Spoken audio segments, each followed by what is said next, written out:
Bapak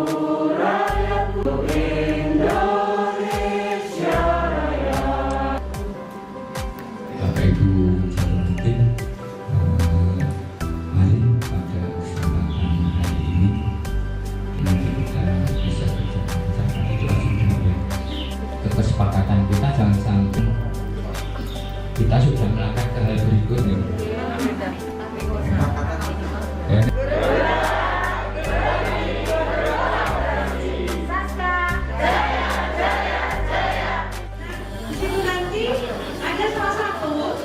Dari penjenengan untuk mengepakkan tangan, dan kemudian salah satu teman yang satunya akan berusaha ya. Oh baik. Bu Naomi kan teman lagi nih, mau positif. Jadi disiplin yang positif itu sebenarnya yang harusnya bagaimana sih? Kecil-kecil ya tulisannya. Oke. Yang disampaikan dia tadi adalah kalau orang sendiri atau si anaknya sendiri tidak mau berbagi. Yang kedua, perilaku buruk terlihat sebagai suatu kesalahan. Terkadang kita di dalam mendidik siswa untuk disiplin, kita akan berpikir kalau itu ada dalam diri kita masing-masing. Bagaimanapun orang membujuk, bagaimanapun orang memberikan motivasi, kalau dirinya sendiri tidak ada niat untuk berubah, itu tidak akan bisa tercapai apapun yang diinginkan. Siswa kita dengan mengenai kebaikannya menuju ke arah yang positif. Jadi menuju dengan keyakinan kelas. Mestinya karena kita sekolah disesuaikan dengan visi sekolah. Mengapa dalam hal ini konteksnya melayani seluruh hati, termasuk restitusi. Nah, supaya agar cepat kita ke guru berkata, apa peraturannya? Pemantau ini lebih kepada tekstual di dampaknya ketika nanti di pemantau itu apa yang kamu mau? Bapak sudah ngajar seharian nggak ada hasilnya, lalu apa yang kamu mau? Oke, saya merasa bersalah, membuat anak merasa bersalah. Siapa kita? Ya siapa? Apa yang kamu mau? Diberitahu, diberikan kok tidak ada perubahan sama sekali. Dengan apa?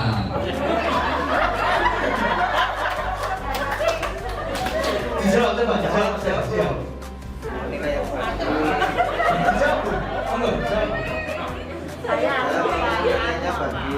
Saya maunya banyak Baru benar, kan belum bisa kan sudah benar. Dia tapi kadang-kadang budinya nggak boleh. Pakai tepuk tangan, Saya akan menutupnya dengan yang dinamakan dengan segitiga restitusi. Proses menciptakan di mana murid itu harus menemukan sendiri kesalahan mereka itu apa. Kemudian apa tadi motivasinya, dan kita kembalikan kepada keyakinan kelas.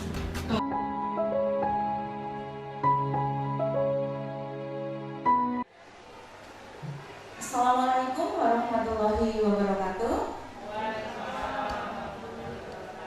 Berjumpa kembali Ibu Bapak dengan saya di sini. Sehat semua ya?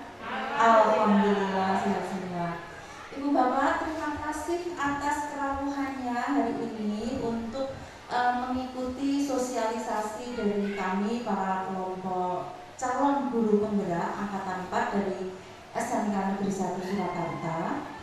Pada hari ini saya akan melanjutkan sosialisasi yang sudah pernah kami lakukan beberapa waktu yang lalu. Mungkin Bapak Ibu juga masih ingat, tetapi saat itu dalam suasana yang banyak guru, dan sekarang hanya dalam kelompok kecil karena memang kami bagi-bagi ke dalam beberapa kelompok. Baik, untuk hari ini yang akan saya sampaikan itu adalah modul 1.1 dan juga 1.4. Lanjut kakak. Ya, salam sehat dan bahagia selalu untuk kita semua ya Bapak Ibu. Lanjut. Nah, dari modul 1.1 itu adalah tentang filosofi pendidikan Ki Hajar Dewantara. Nah, di sini yang pertama adalah mari kita refleksi tentang filosofi pendidikan Ki Hajar Dewantara. Nah, bisa Ibu Bapak perhatikan di sini adalah alur konsep dari refleksi filosofi pendidikan KHD. Ya, di mana dasar-dasar pendidikan menurut Ki Hajar Dewantara yang pertama adalah bahwa pendidikan itu menuntun. Kemudian dalam menuntun ini ada fokus pada kekuatan kodrat yang dimiliki oleh anak didik, di mana kekuatan kodrat anak-anak itu ya merdeka dan bermain.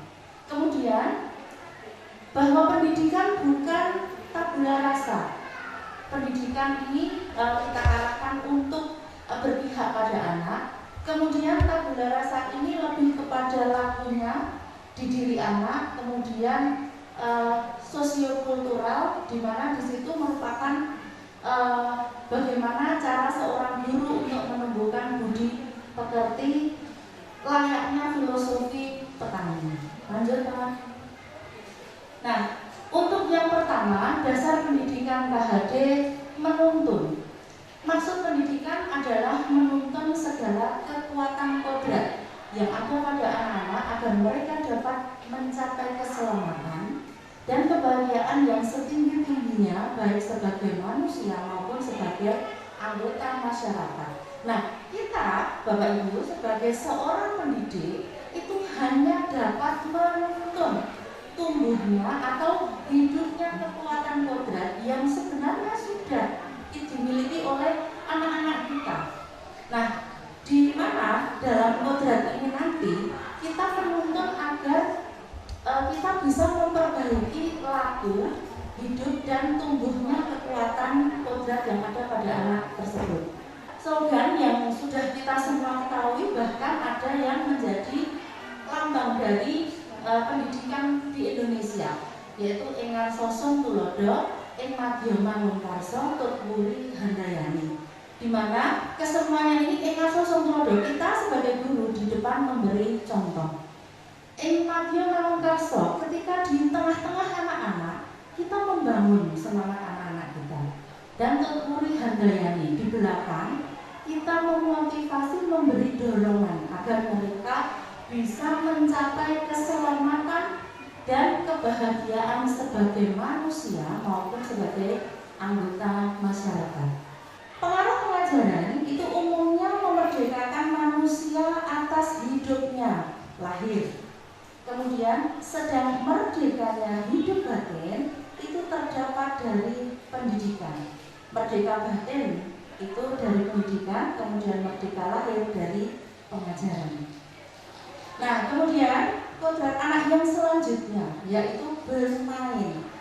Anak-anak itu kodratnya bermain ya, Ibu Bapak. Jadi kalau dulu kan anak-anak yang penting itu kalian belajar. Kalau kita selama ini kan seperti itu ya, ternyata salah. Tetapi ternyata justru anak-anak itu kodratnya bermain. Belajar itu justru adalah sampingannya, istilahnya seperti itu. Jadi malah justru bermain, belajarnya itu istirahat dari bermainnya, mereka belajar, ternyata seperti itu. Nah, di sini bermain itu salah satu kodrat anak. Kemudian pikiran, perasaan, kemauan, tenaga, cipta rasa, asa, karya, pekerti sudah ada pada diri anak. Nah, dan permainan dapat menjadi bagian pembelajaran. Nah, di sini artinya bahwa kita harus sudah mulai berpikir menjadi Ibu Bapak bahwa pada saat pembelajaran lebih baiknya kita juga menggunakan permainan-permainan agar mereka merasa enjoy ketika pembelajaran. Lanjut, Pak. Nah, di sini adalah beberapa contoh permainan yang mereka meskipun bermain tapi ternyata juga bisa belajar. Gitu ya. Di sini ada congklak atau kalau orang Jawa kita mengatakan dakon, gitu ya. Nah, ini bisa belajar matematika, bisa belajar strategi.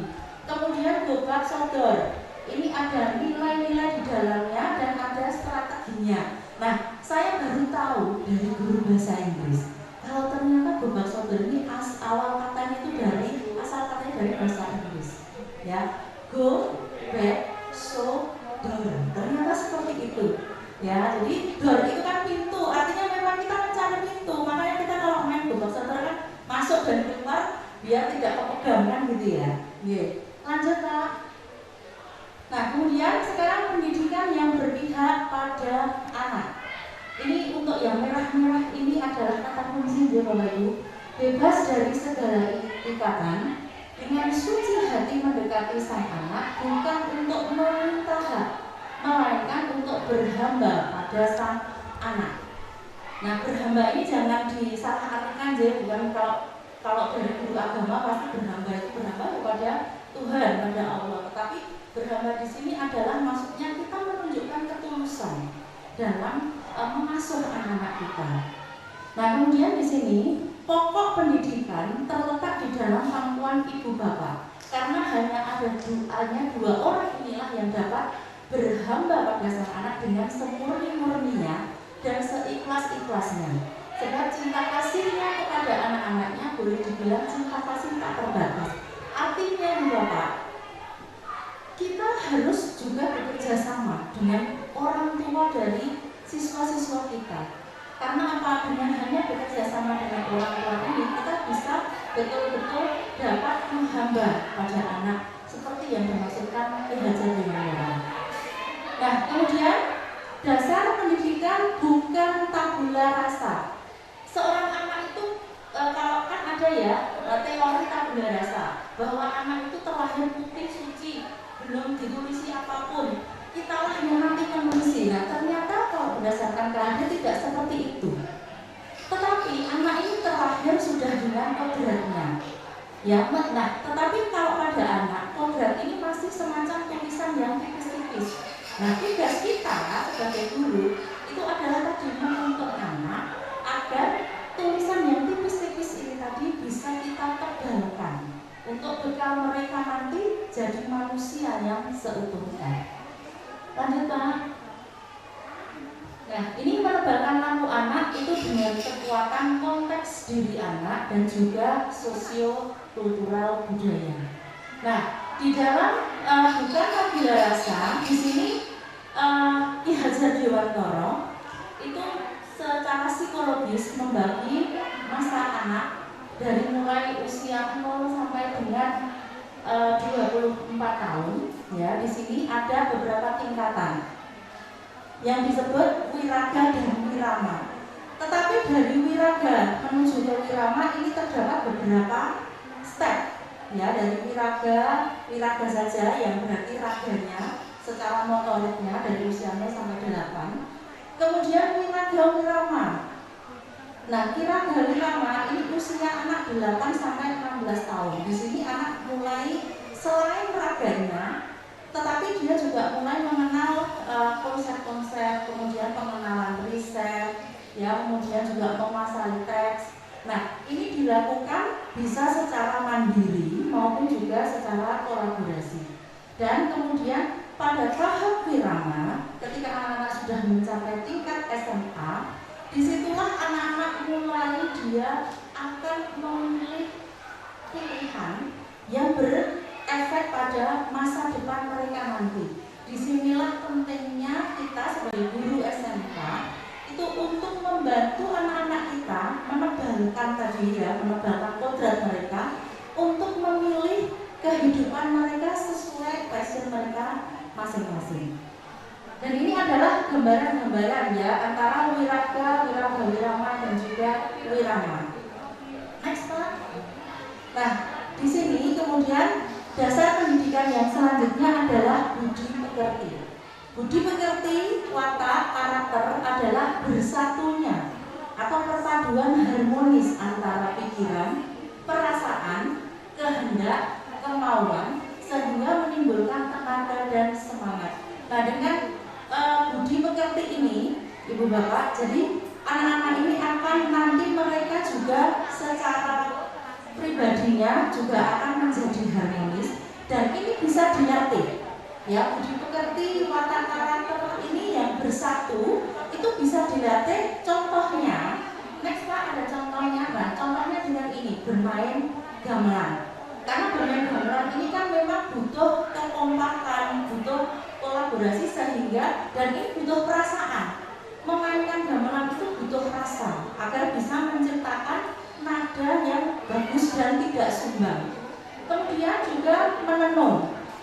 Menenun ini mengajarkan cita rasa karya pekerti tentang keseimbangan dan keselarasan hidup. Nah, kemudian dasar pendidikan filosofi petani. Seperti tadi dikatakan bahwa kita sebagai pendidik ini layaknya petani yang hanya bisa menuntun tumbuhnya tanaman, dan juga selain menjaga tumbuhnya tanaman ini hanya bisa menciptakan sarana atau wahana yang bisa dipakai agar tanaman ini tumbuh dengan baik. Misalnya dengan memberi pupuk, kemudian memberi pengairan, kemudian menjaga tanahnya agar tetap subur, seperti itu. Hanya menuntun. Next, Pak. Nah, ini relevansi filosofi pendidikan KHD. Ada pesan-pesan kuncinya. Nah, di sini yang berwarna merah dan tebal ini adalah kata kuncinya, Bapak, bahwa KHD ini maksud pendidikan adalah menuntun. Kemudian ada kekuatan kodrat. Jadi menuntun kekuatan kodrat agar dapat anak-anak kita mencapai keselamatan dan kebahagiaan yang setinggi-tingginya sebagai manusia secara pribadi ataupun sebagai anggota masyarakat. Next, Pak. Nah, kemudian di sini guru dan murid itu bisa berkolaborasi untuk menginisiasi atau menciptakan kedalaman spiritual, intelektual, dan sosial untuk mencapai tadi keselamatan dan kebahagiaan sebagai manusia. Jadi kita sebagai siswa, saya sebagai guru itu bersama siswa berkolaborasi.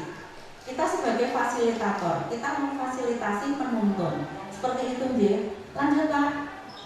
Nah, itu tadi merupakan rangkaian dari refleksi kita terhadap filosofi pendidikan Ki Hajar Dewantara.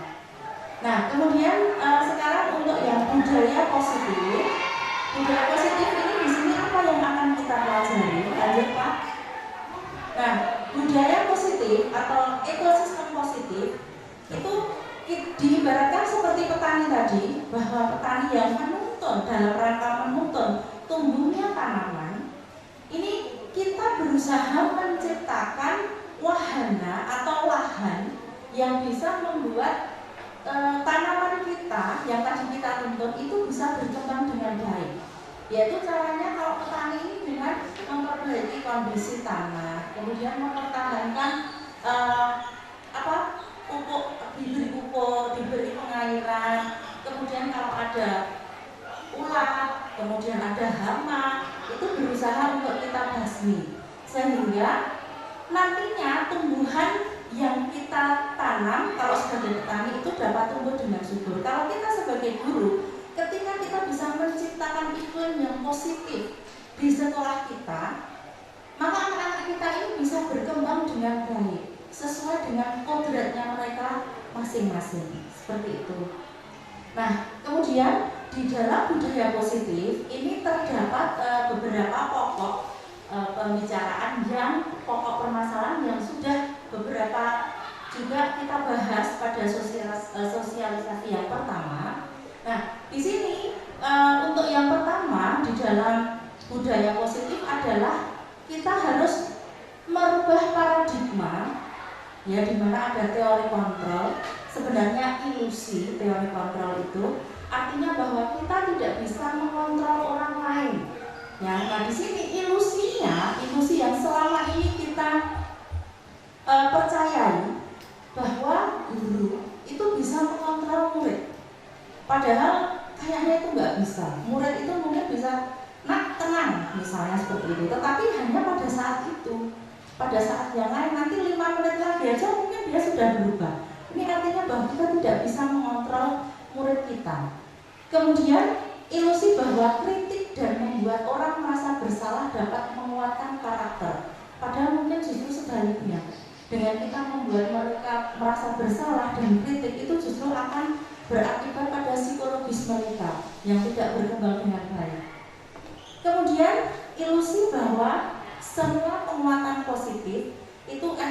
dan bermanfaat. Penguatan positif ini maksudnya mungkin seperti memberi hadiah dan sebagainya. Itu kadang-kadang kita pikir efektif, tapi jangka waktunya nanti yang kita nggak tahu sampai berapa lama. Nanti akan dipelajari lebih lanjut. Kemudian ilusi bahwa orang dewasa memiliki hak untuk memaksa.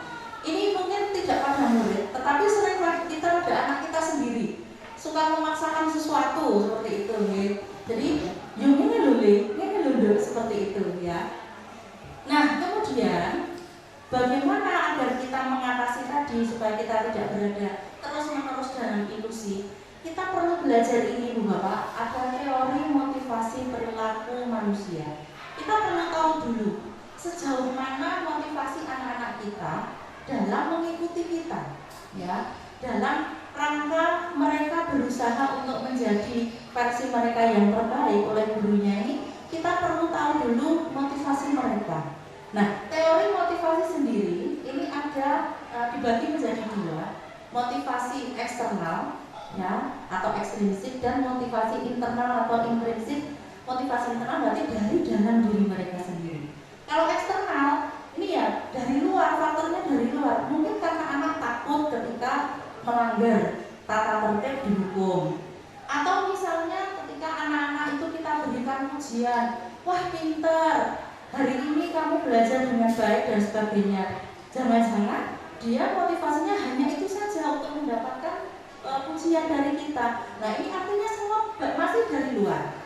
Tetapi kalau motivasi yang berasal dari diri mereka sendiri, ini artinya bahwa anak-anak ini sudah menyadari bahwa oh, kalau aku berangkat ke sekolah tepat waktu, memang tidak akan dihukum. Tetapi paling tidak, kalau mereka punya motivasi dalam diri, ini berarti saya datang ke sekolah tidak terlambat, karena kalau saya tergesa-gesa, nanti mungkin sampai di sekolah saya ngos-ngosan, mengikuti pelajaran tidak konsentrasi dan sebagainya. Dan ternyata Ibu Bapak, ini saya praktekkan di kelas saya pada saat mengajar. Anak-anak itu ketika ditanya, kamu kalau datang pagi itu karena kamu takut dihukum, karena kamu pengen dipuji berarti, atau karena apa? Ya karena itu sudah tanggung jawab saya, Bu. Kan saya sebagai pelajar, untuk belajar agar saya dapat mengikuti pembelajaran, saya harus datangnya pagi biar tidak terlambat. Terlambat nanti juga mengganggu teman, Bu. Ternyata anak-anak kita luar biasa, gitu. Nah, kemudian budaya positif ini dalam skop yang luas. Artinya nantinya kita bisa menciptakan budaya positif ini. Bisa dikatakan bahwa SMK Negeri 1 Surakarta punya budaya positif ini. Itu kalau seluruh sekolah kita sudah melaksanakan. Nah, untuk mencapai itu kita perlu menciptakan lingkungan yang positif. Nah, di situ kemudian kita awali, karena kita satu sekolah itu isinya kelas-kelas, ya berawal dari kelas-kelas dulu. Dari kelas ini dibentuk keyakinan kelas dengan dibuat peraturan-peraturan, atau kalau sekarang mungkin yang lebih enak didengarkan itu bukan peraturan tetapi kesepakatan. Kesepakatan ini dibuat oleh anak-anak sendiri.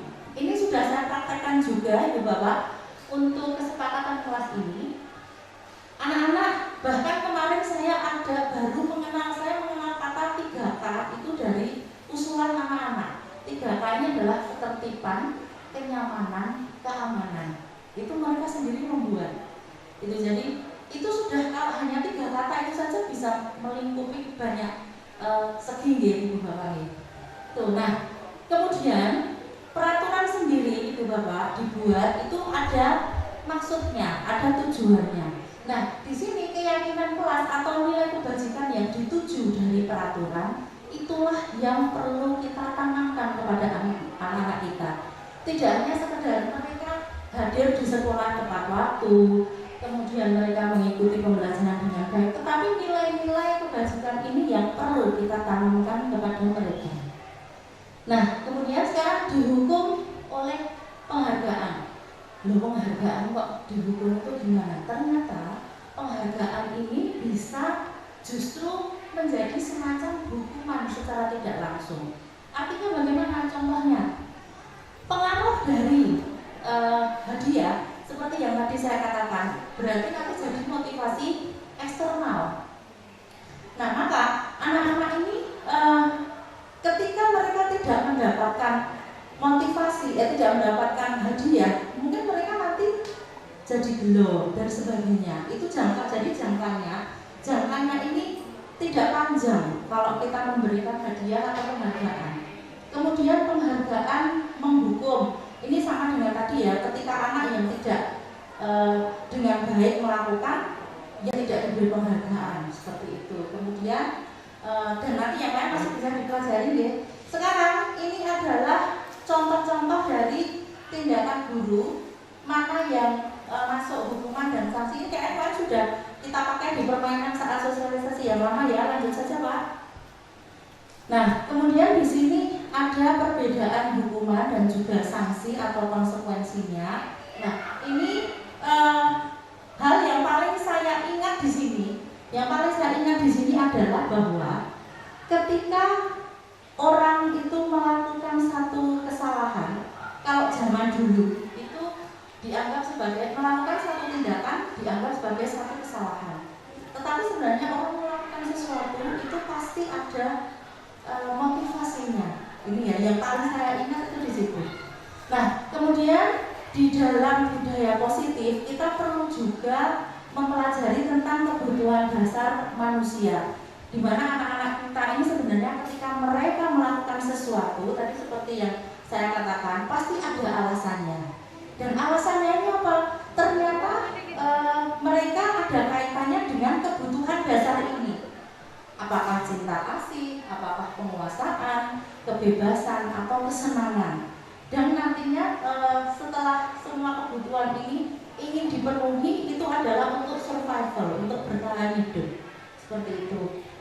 Nah, kemudian kita sebagai guru, berkaitan dengan tadi kebutuhan anak, itu kita ada posisi kontrol, di mana posisi kontrol ini ada penghukum, membuat orang merasa bersalah, teman, pemantau, dan manajer. Nah, ini kemarin juga sudah kita pelajari bersama dengan teman-teman kita. Nah, ini kemarin kita mempraktekkan hanya dengan kata apa yang kamu mau, itu bisa bagaimana, gitu ya, nadanya. Lanjutlah, restitusi. Restitusi itu adalah proses menciptakan kondisi bagi murid untuk memperbaiki kesalahan sehingga mereka bisa kembali pada kelompok dengan karakter yang lebih kuat. Lanjut ke segitiga Pak. Nah, di sini cara melakukannya adalah dengan segitiga restitusi, menanyakan keyakinan, kemudian validasi tindakan dan menstabilkan. Menanyakan di sini pertama kali itu adalah kita menstabilkan identitas. Anak itu pasti, semua orang bukan hanya anak, pasti pernah melakukan salah. Kemudian validasi itu apakah ada cara yang bisa dilakukan atau alasan apa yang kamu lakukan ketika melakukan kesalahan. Dan yang terakhir, menanyakan kembali keyakinan mereka. Ya, mungkin kalau ini tadi kaitannya dengan apa yang harus dikatakan ketika berada pada segitiga restitusi. Lanjut saja Pak, mungkin itu yang bisa saya sampaikan Ibu Bapak. Sudah panjang lebar, mohon maaf karena mengganggu waktu dari Bapak Ibu yang sudah bersedia menyediakan waktu untuk hari ini. Terima kasih atas perhatiannya dan semoga dengan apa yang saya sampaikan ini bisa membuat budaya positif benar-benar tercipta di sekolah kita. Terima kasih. Wassalamualaikum warahmatullahi wabarakatuh.